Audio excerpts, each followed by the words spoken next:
I'm Charlie Gilkey. This is the Creative Giant Show, episode 41.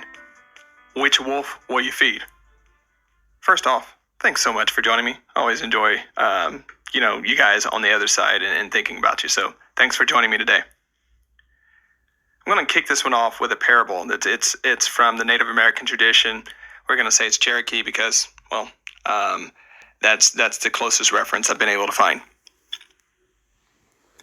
One evening, an elderly Cherokee brave told his grandson about a battle that goes on inside people.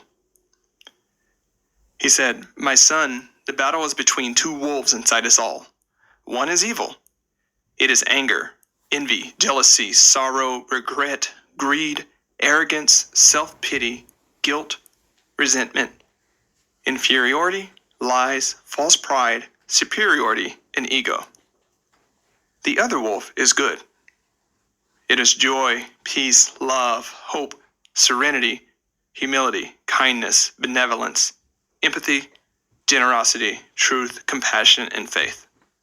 The grandson thought about it for a minute and then asked, "Grandpa, which wolf wins?"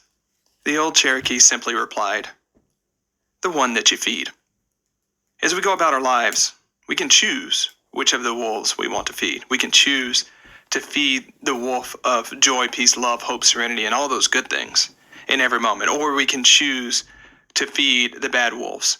And we have to remember that it's not often one choice, one feeding of a wolf or the other that creates what we see inside ourselves and what we see inside the world. It's a long history of feeding one wolf over the other.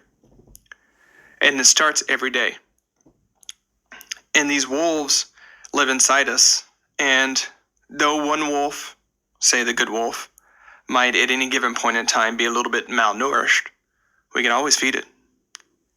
And though one wolf, i.e. the evil wolf, may be a little bit plump because of choices that we've made in the past, we can choose today to feed a different wolf. It often turns out that what we see in the world from other people, from our circumstances, is very much correlated with the wolves that we're feeding inside of us and inside of other people.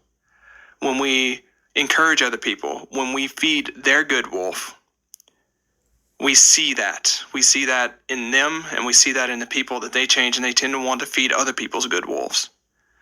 When someone's bad wolf has been overfed, we tend to see that, and those are the wolves that bite us. Those are the wolves that hurt us, as opposed to those good wolves which protect us and help us out along the way. In some ways, it reminds me of a song called "A Flame Turns Blue" by David Gray, which is one of my favorite artists. I had the great blessing to see him in concert with Amos Lee a few nights ago here in Portland. And you'll forgive me, my voice is kind of scratchy today because I've been talking and singing and karaoke. It's just been a fun time. So I'm paying for a little bit on the voice, but bear with me. The lyric that really catches me here is, "I'm in collision with every stone I've ever threw." I won't sing the rest of the song, but it's just part of a verse, right? "I'm in collision with every stone I've ever threw." Or as we may say in proper English, "I'm in collision with every stone I've ever thrown." Such a beautiful line. And it's just another way of saying that energy that we put out there in the world, we get back. We throw stones, we get hit by them. We throw out ripples of goodness, some way or the other, we get hit by that too. And the funny thing about this is, we don't always see it come back at the source in which we share it. We may smile at somebody today, and tomorrow when we need somebody to smile at us, they smile. I think in some traditions they call it karma, and we can call it all sorts of things, right? But I think the more that we feed those good wolves in the world, the more that they come back to us. As you're going about your days, as you're going about your weeks, I hope that in those moments in which it seems so much easier to feed the bad wolf, that you'll choose instead to choose the one that you want to win, the good wolf.